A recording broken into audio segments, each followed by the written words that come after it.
स्वागत है आप सभी स्टूडेंट्स का अमृत क्लासेज में। आज हम लोग फ्यूचर इंडेफिनिट टेंस के बारे में पढ़ेंगे। इसके पहले हम लोग present indefinite tense, past indefinite tense के तीनों सेंटेंस अफर्मेटिव, निगेटिव और इंटरोगेटिव सेंटेंस को पढ़ चुके हैं। आज हम लोग फ्यूचर टेंस के अंतर्गत फ्यूचर इंडेफिनिट टेंस के बारे में पढ़ेंगे। फ्यूचर इंडेफिनिट टेंस की हिंदी होती है अनिश्चित भविष्यकाल। फ्यूचर इंडेफिनिट टेंस की हिंदी क्या होती है? अनिश्चित भविष्यकाल। इसके अंतर्गत हम लोग अफर्मेटिव, निगेटिव और इंटरोगेटिव तीनों सेंटेंस को एक साथ पढ़ेंगे। पहचान है, जिस हिंदी वाक्य के क्रिया के अंत में गा, गी, गे इत्यादि शब्द लगा हो तो वह वाक्य फ्यूचर इंडेफिनिट टेंस का होता है। जिस हिंदी वाक्य के क्रिया के अंत में गा, गी, गे दिया हो तो वह वाक्य फ्यूचर इंडेफिनिट टेंस का होता है। सभी टेंस का पहचान ध्यान देंगे। अफर्मेटिव स्ट्रक्चर और निगेटिव स्ट्रक्चर को हम लोग एक साथ पढ़ेंगे। अफर्मेटिव स्ट्रक्चर है सब्जेक्ट, इसके तुरंत बाद शैल या विल को लिखेंगे। शैल या विल को लिखने के बाद वर्ब वन मुख्य क्रिया के प्रथम रूप को लिखेंगे। इसके बाद ऑब्जेक्ट को लिखेंगे। इसके बाद कोई अन्य शब्द होगा तो अदर वर्ड्स के स्थान पर लिखेंगे। सब्जेक्ट के बाद सब्जेक्ट के अनुसार शैल या विल का प्रयोग करेंगे। इसके बाद वर्ब वन का प्रयोग करेंगे, ऑब्जेक्ट को लिखेंगे, अदर वर्ड्स को लिखेंगे। ठीक उसी प्रकार निगेटिव स्ट्रक्चर है। निगेटिव स्ट्रक्चर में सर्वप्रथम सब्जेक्ट को लिखेंगे और शैल के बाद नॉट लिखेंगे या विल के बाद नॉट लिखेंगे। सब्जेक्ट के अनुसार जिस हेल्पिंग वर्ब का हम प्रयोग करेंगे उसके तुरंत बाद नॉट का प्रयोग करेंगे, जैसा कि स्ट्रक्चर में आप लोग देख रहे हैं। शैल नॉट, विल नॉट, इसके बाद verb one, object, other words. ठीक अफर्मेटिव स्ट्रक्चर ही है, केवल इसमें नॉट जोड़ देना है तो शैल के बाद नॉट जोड़ना है, विल के बाद नॉट जोड़ना है। इसके बाद वर्ब वन को, ऑब्जेक्ट को और अदर वर्ड्स को लिखेंगे। एक बात और ध्यान देना है कि सब्जेक्ट आई और वी के साथ हेल्पिंग वर्ब शैल का प्रयोग करते हैं। सब्जेक्ट आई और वी के साथ हेल्पिंग वर्ब शैल का प्रयोग करते हैं तथा he, C, it, name, you, they. I we को छोड़कर जितने भी सब्जेक्ट आएंगे उसके साथ विल का प्रयोग करेंगे। आई वी के साथ किसका प्रयोग करेंगे? शैल का। He, C, it, name, you, दे के साथ किसका प्रयोग करेंगे? विल का। ध्यान देंगे। लेकिन यदि वाक्य में अवश्य शब्द आ जाए, यदि वाक्य के अंतर्गत कोई आवश्यक बात हो, कोई अनिवार्य रूप से होने वाली हो, जिस पर दृढ़ता हो या प्रतिज्ञा का भाव हो, अवश्य का भाव हो, तो तुरंत हेल्पिंग वर्ब पलटी मारेगा। ध्यान दीजिए, यदि वाक्य में अवश्य का भाव हो, वाक्य के अंदर अवश्य शब्द दिया हो तो आई वी के साथ विल का प्रयोग करेंगे। ध्यान दीजिए, ऊपर स्ट्रक्चर में नोट देखिए, पहला नोट है आई वी के साथ शैल का, लेकिन नीचे कह रहा है कि यदि अवश्य रहने पर, यदि वाक्य में अवश्य का भाव हो तो आई और वी के साथ विल का प्रयोग करेंगे तथा अन्य subject he, C, it, name, they जितने भी होंगे उसके साथ यदि अवश्य आ जाए तो शैल का प्रयोग करेंगे। यदि ही के साथ अवश्य आ जाएगा तो शैल का प्रयोग करेंगे। सी के साथ अवश्य होगा तो शैल करेंगे। इट के साथ हो जाएगा अवश्य का भाव तो वहाँ भी शैल करेंगे। लेकिन साधारण रहेगा वाक्य तो he C it name you दे के साथ विल का प्रयोग करेंगे। यदि वाक्य में अवश्य शब्द आ जाए तो he C it name they you के साथ शैल का प्रयोग करेंगे। ठीक उसी प्रकार साधारण वाक्य रहेगा तो आई वी के साथ शैल का प्रयोग करेंगे। यदि इसमें अवश्य का भाव आ जाए तो आई वी के साथ विल का प्रयोग करेंगे।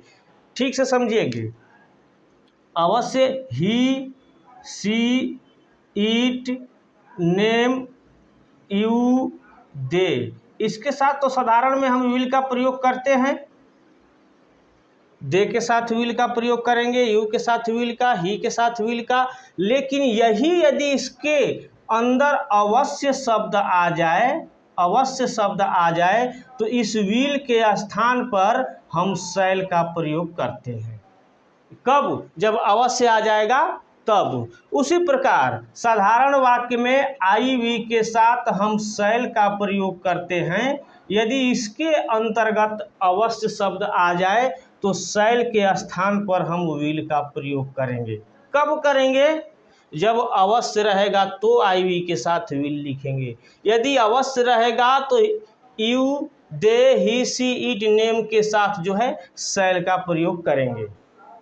आई बात समझ में? एक बात और, फ्यूचर टेंस में कल की अंग्रेजी, आने वाले कल की अंग्रेजी टुमारो लिखते हैं। पास्ट टेंस में बीता हुआ कल की अंग्रेजी यस्टरडे लिखते हैं। निगेटिव सेंटेंस में शैल नॉट के स्थान पर हम सेंट भी लिखते हैं और विल के स्थान पर, विल नॉट के स्थान पर ओंट का प्रयोग कर सकते हैं। निगेटिव सेंटेंस में शैल नॉट को सेंट तथा विल नॉट को ओंट के रूप में भी लिख सकते हैं। अब हम लोग एग्जाम्पल से समझेंगे। मैं बाजार जाऊंगा, वाक्य के अंत में गा शब्द दिया है।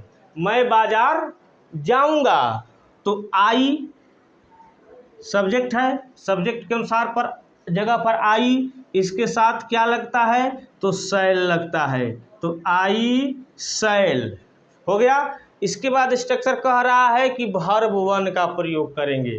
तो गो जाना, I shall go to market, I shall go to market. Negative में कह रहा है कि मैं बाजार नहीं जाऊंगा।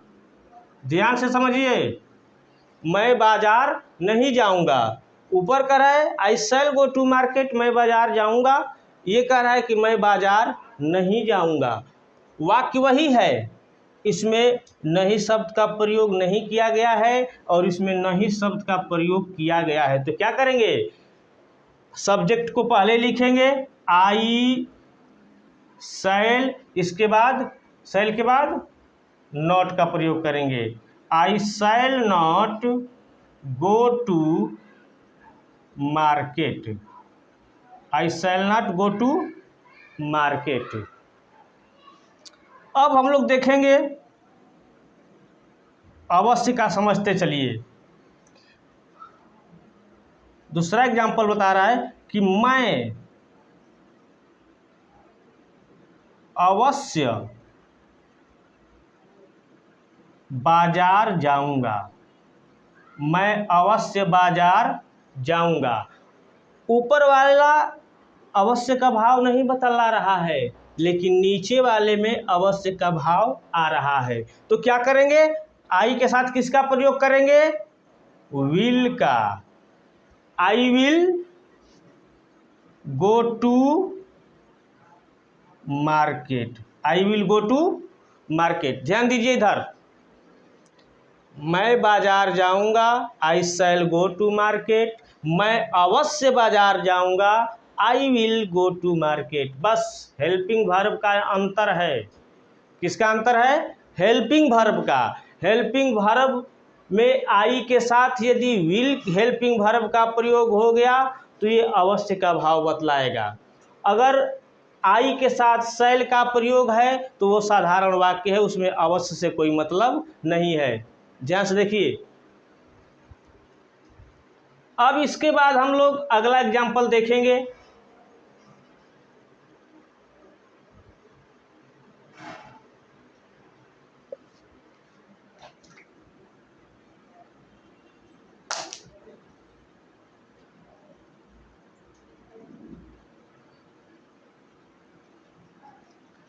हम लोग पत्र लिखेंगे। तीसरे एग्जाम्पल को, हम लोग पत्र लिखेंगे। We shall write letters. हम लोग पत्र लिखेंगे। आई के साथ भी शैल का प्रयोग हुआ और वी के साथ भी शैल का प्रयोग हुआ। यदि यही आ जाता है कि हम लोग अवश्य पत्र लिखेंगे, हम लोग अवश्य पत्र लिखेंगे, तो क्या करेंगे? वी के साथ हम विल का प्रयोग करेंगे। We will write letters. आई बात समझ में? हम लोग पत्र लिखेंगे, साधारण वाक्य है।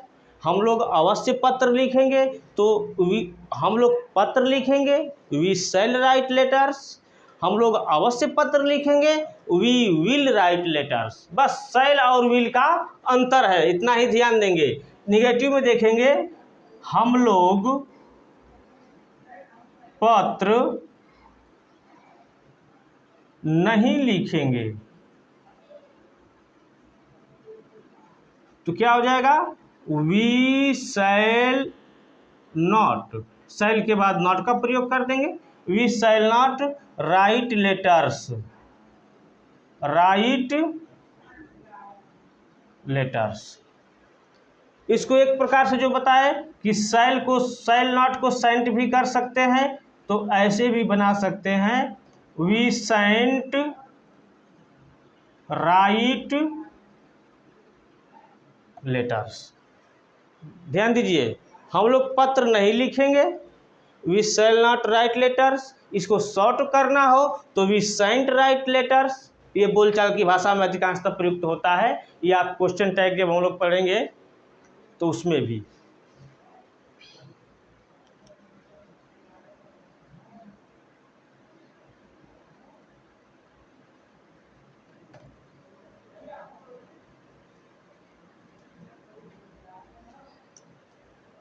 अभी हम लोग शैल का प्रयोग देखिए। अब देखेंगे हम लोग अगला, वह कल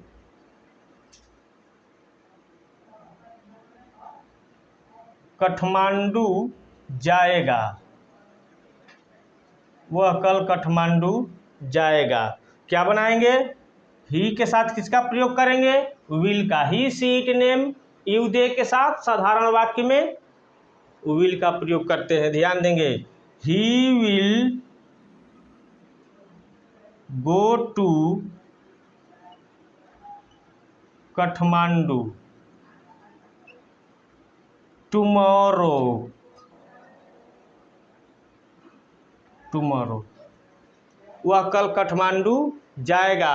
ही will go to Kathmandu tomorrow. Subject के जगह पर ही, हेल्पिंग वर्ब के जगह पर विल, वर्ब वन के जगह पर गो और ऑब्जेक्ट के जगह पर काठमांडू, अदर वर्ड्स के जगह पर टुमारो। स्ट्रक्चर से मिलाइए। इसके बाद निगेटिव देखेंगे। इसका पहले अवश्य देख लीजिए, वह कल अवश्य काठमांडू जाएगा। वह कल अवश्य काठमांडू जाएगा, इसमें अवश्य का भाव है, तो लिखेंगे he will go to, sorry अवश्य है तो ही के साथ किसका प्रयोग करेंगे? शैल का। He shall go to Kathmandu tomorrow, Kathmandu tomorrow अवश्य रहेगा तो ही के साथ शैल का प्रयोग करेंगे। सी के साथ विल का साधारण वाक्य में प्रयोग करेंगे तो सी के साथ भी आएगा कोई वाक्य तो हम उसके साथ शैल का प्रयोग करेंगे अवश्य वाले में। अब आगे देखेंगे,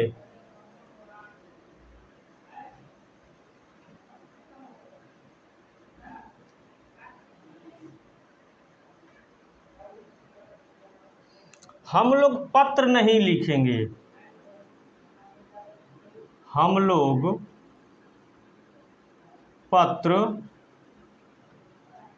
नहीं लिखेंगे।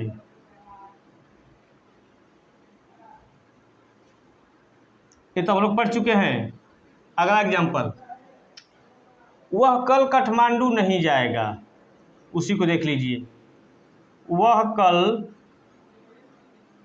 काठमांडू नहीं जाएगा, ही will not go to Kathmandu tomorrow. ठीक, इसको यदि करना हो तो ही ओंट कर सकते हैं, ही ओंट गो टू काठमांडू टुमारो। तो विल नॉट को हम ओंट भी लिख सकते हैं। ध्यान से देखिए। अब अगला एग्जाम्पल,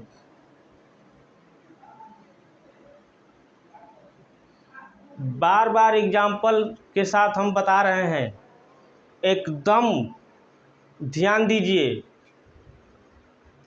और पढ़ने का टाइम बनाइए। पढ़ने का टाइम जब लोग शोरगुल करते हो, घर में कोई शोरगुल करता हो, बच्चे हल्ले करते हैं, तो उस समय आप कहीं बाहर जाकर पढ़िए या सो जाने के बाद पढ़िए।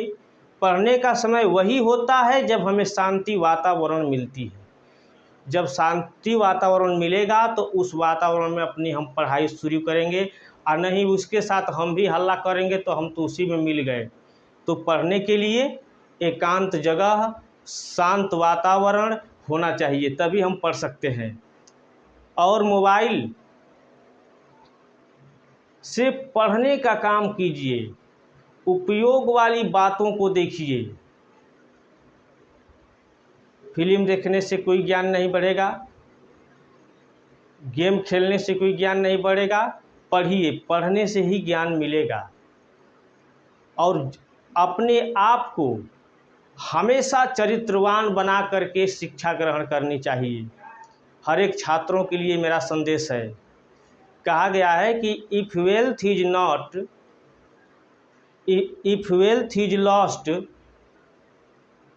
Nothing is lost, if health is lost something is lost, if character is lost everything is lost. अर्थ समझिए, if wealth is lost nothing is lost.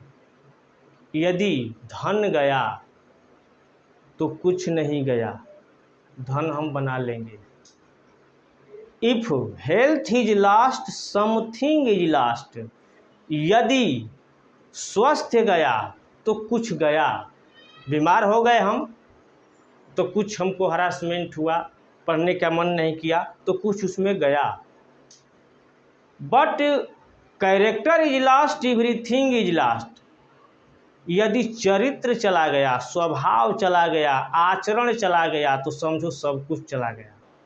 पढ़े लिखे होकर भी, कितना भी पढ़े लिखे हो, यदि तुम्हारा आचरण ही सही नहीं है, तुम समाज में बोलने चलने के लायक ही नहीं हो, तो तुम्हारे पास कुछ नहीं है।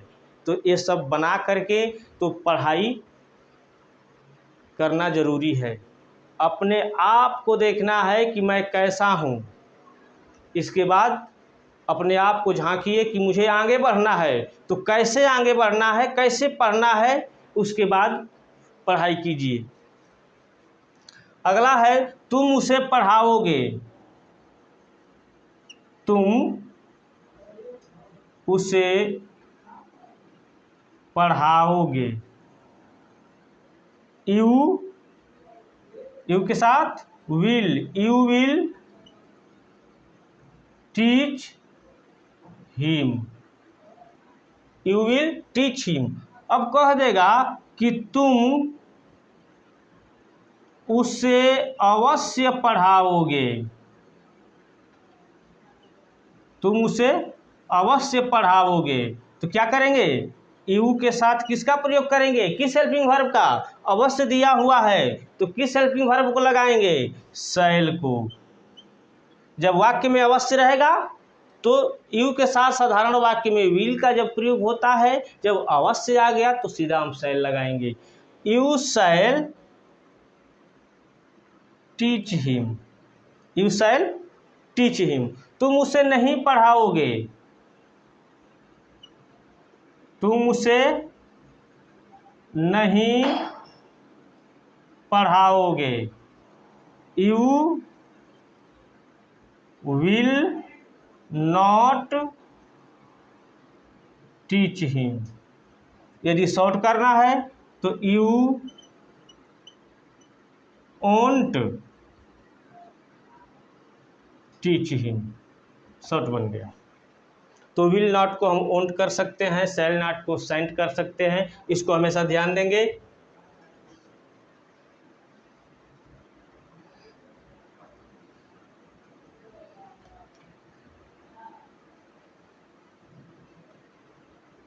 अब हम लोग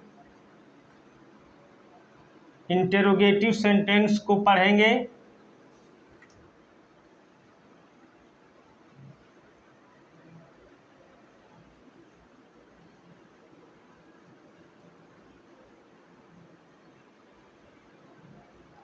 ध्यान देंगे, लिखते चलिए, सभी लोग लिखिए।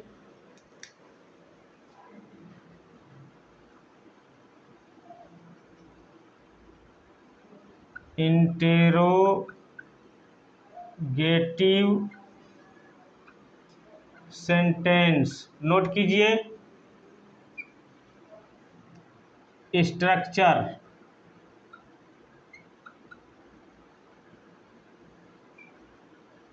पहला स्ट्रक्चर पहला क्या है,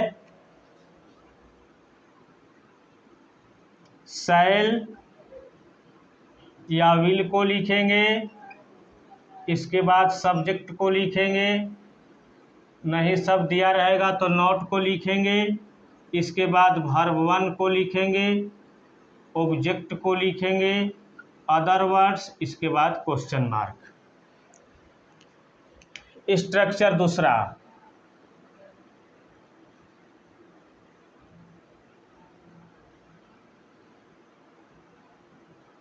स्ट्रक्चर दूसरा में क्या है,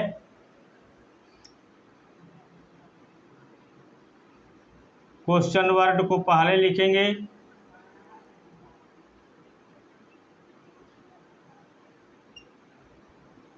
इसके बाद शैल या विल को पुनः वही चीज रहेगा, शैल या विल, इसके बाद सब्जेक्ट को लिखेंगे, इसके बाद नॉट रहेगा तो नॉट लिखेंगे, नहीं रहेगा तो नहीं लिखेंगे, वर्ब वन, इसके बाद ऑब्जेक्ट, इसके बाद अदर वर्ड्स, इसके बाद क्वेश्चन मार्क देंगे।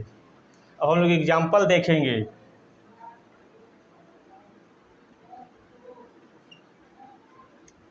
क्या तुम मेरी मदद करोगे, क्या तुम मेरी मदद करोगे। कई बार बता चुके हैं, फ्यूचर इंडेफिनिट में भी, पास्ट इंडेफिनिट में भी, कि यदि प्रश्नसूचक शब्द क्या, यदि प्रश्नसूचक शब्द क्या, क्या, यदि प्रश्नसूचक शब्द क्या वाक्य के शुरू में हो तो सबसे पहले ट्रांसलेट करते समय हम हेल्पिंग वर्ब शैल या विल को लिखेंगे। किसको लिखेंगे, शैल या विल को कब लिखेंगे? जब प्रश्न सूचक शब्द क्या हिंदी वाक्य में शुरू में दिया हो। हिंदी वाक्य के शुरू में क्या शब्द दिया हो तो हम सर्वप्रथम शैल या विल को लिखेंगे सब्जेक्ट के अनुसार। ये नहीं कि कोई सब्जेक्ट रहेगा तो किसी भी हेल्पिंग वर्ब को लिख देंगे। जैसा सब्जेक्ट रहेगा जो उसके साथ हेल्पिंग वर्ब लगता है उसी हेल्पिंग वर्ब को सब्जेक्ट से पहले लिखेंगे, वाक्य में पहले लिखेंगे, सेंटेंस में पहले लिखेंगे। क्या तुम मेरी मदद करोगे? अब ध्यान देना है कि क्या तुम मेरी मदद करोगे क्या वाक्य के शुरू में है तो तुम के साथ शैल लगता है कि विल लगता है, क्या लगता है। अब इसको हम लोग ध्यान से देंगे तो यू के साथ क्या लगता है? विल लगता है साधारण में। तो विल को पहले लिख दिए। स्ट्रक्चर देखेंगे, विल के बाद क्या लिखना है? सब्जेक्ट को लिखना है। तो सब्जेक्ट हमारा क्या है? तुम, यू। तो विल यू, वर्ब क्या है? मदद करना, तो हेल्प। विल यू हेल्प किसकी मदद? मेरी, मी।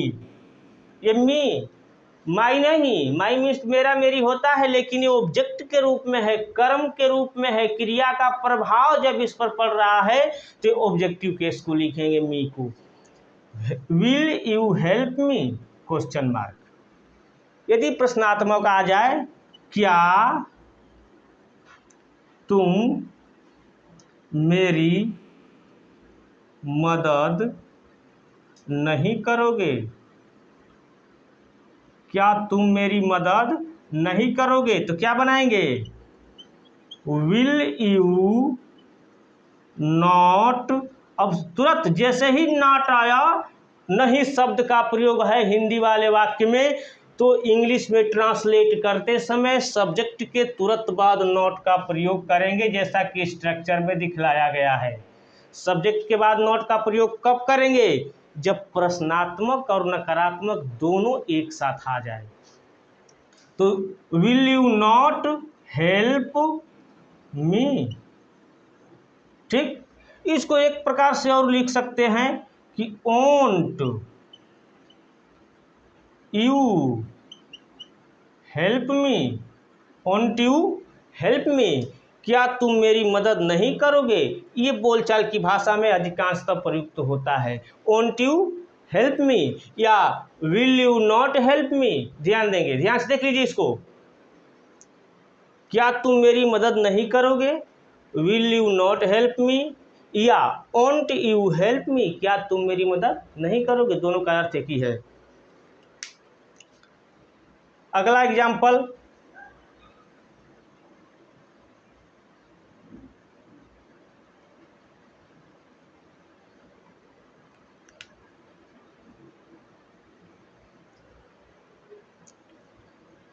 क्या हम लोग परीक्षा नहीं देंगे? क्या हम लोग परीक्षा नहीं देंगे? क्या वाक्य शुरू में है तो किसका प्रयोग करेंगे? शैल का। शैल भी, इसमें नहीं शब्द दिया है तो सब्जेक्ट के बाद नॉट का प्रयोग करेंगे। शैल वी नॉट अपीयर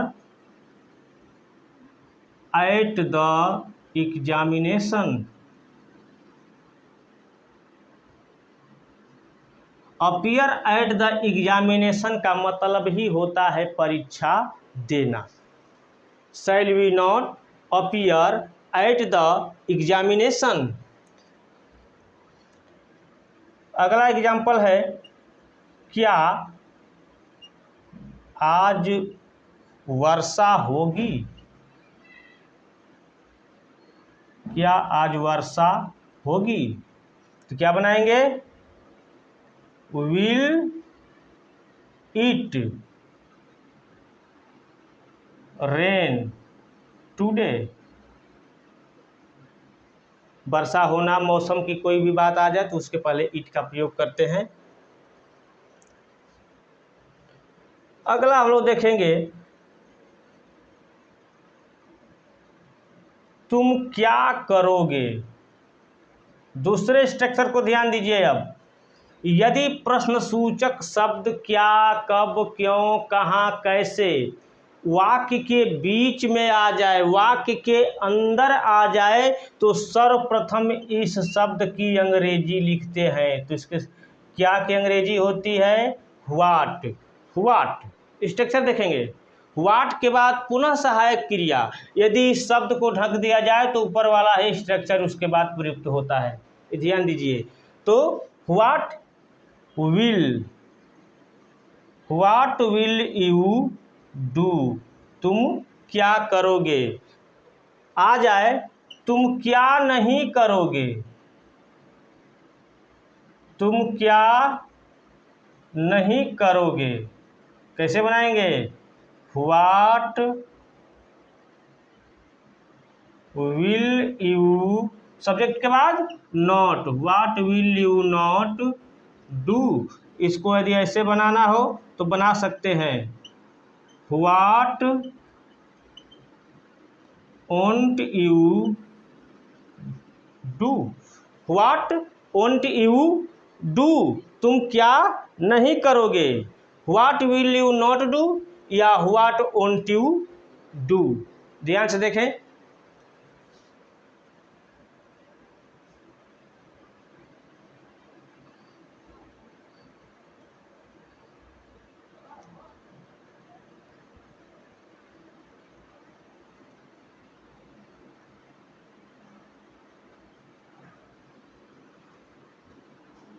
अगला स्ट्रक्चर है,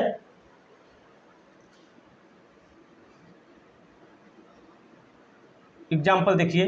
राम इस साल परीक्षा क्यों देगा। राम इस साल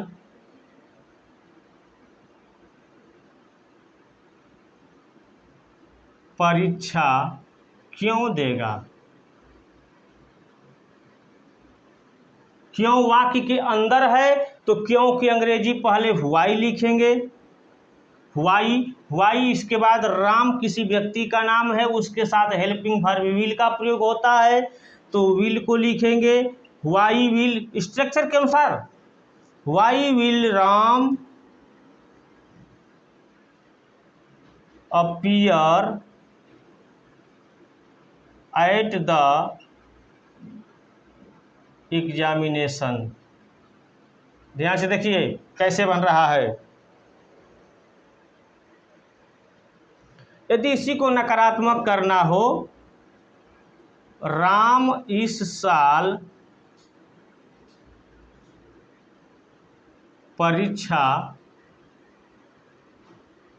क्यों नहीं देगा, क्यों नहीं देगा, तो व्हाई विल ऊपर वाला ही है, ध्यान दीजिए, राम। अब नहीं शब्द दिया हो, प्रश्नात्मक नकारात्मक दोनों हो, तो सब्जेक्ट के बाद हम नॉट का प्रयोग करेंगे। Why will Ram not appear at the examination. Question mark जरूर देंगे। फुल स्टॉप और क्वेश्चन मार्क को ट्रांसलेट करते समय नहीं भूलना है। यदि इंग्लिश टू हिंदी ट्रांसलेट कर रहे हैं तो खड़ी पाई को देना जरूरी है, पूर्ण विराम जिसको बोलते हैं। और यदि इंग्लिश में ट्रांसलेट करना है, हिंदी टू इंग्लिश, यदि हिंदी से अंग्रेजी में अनुवाद करना है तो फुल स्टॉप और क्वेश्चन मार्क को जरूर देंगे। इसको भी शॉर्ट बनाकर देख लेते हैं। Why won't Ram appear at the examination. दो प्रकार से बन रहा है प्रश्नसूचक वाला वाक्य। ठीक, ध्यान से देखिए, पढ़ते रहिए और लाइक सब्सक्राइब करते रहिए।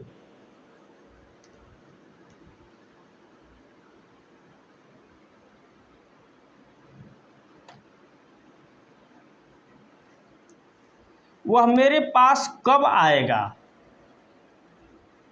वह मेरे पास कब आएगा। कब वाक्य के अंदर है तो इसकी अंग्रेजी क्या होती है, व्हेन। तो व्हेन को पहले लिखेंगे। इसके बाद वह के साथ किसका प्रयोग होता है, तो विल का। तो when will he come to me. ध्यान देंगे, क्या कब की अंग्रेजी पहले लिखेंगे, इसके बाद सब्जेक्ट के अनुसार विल या शैल को लिखेंगे, सब्जेक्ट को लिखेंगे, नहीं शब्द रहेगा तो नॉट लिखेंगे, नहीं रहेगा तो नहीं लिखेंगे। इसके बाद वर्ब वन को, ऑब्जेक्ट को, अदर वर्ड्स को, लास्ट में क्वेश्चन मार्क। वह मेरे पास कब आएगा, when will he come to me. वह परीक्षा, किसी का व्यक्ति का नाम देख लीजिए, राम परीक्षा की तैयारी कैसे करेगा।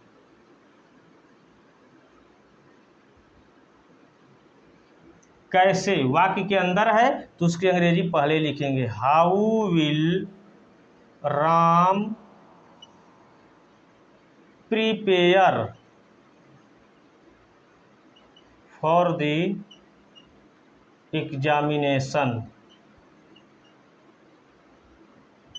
प्रिपेयर फॉर द एग्जामिनेशन की अंग्रेजी होती है परीक्षा की तैयारी करना। प्रिपेयर फॉर द एग्जामिनेशन मतलब परीक्षा की तैयारी करना। तो how will Ram prepare for the examination, Ram परीक्षा की तैयारी कैसे करेगा। वे लोग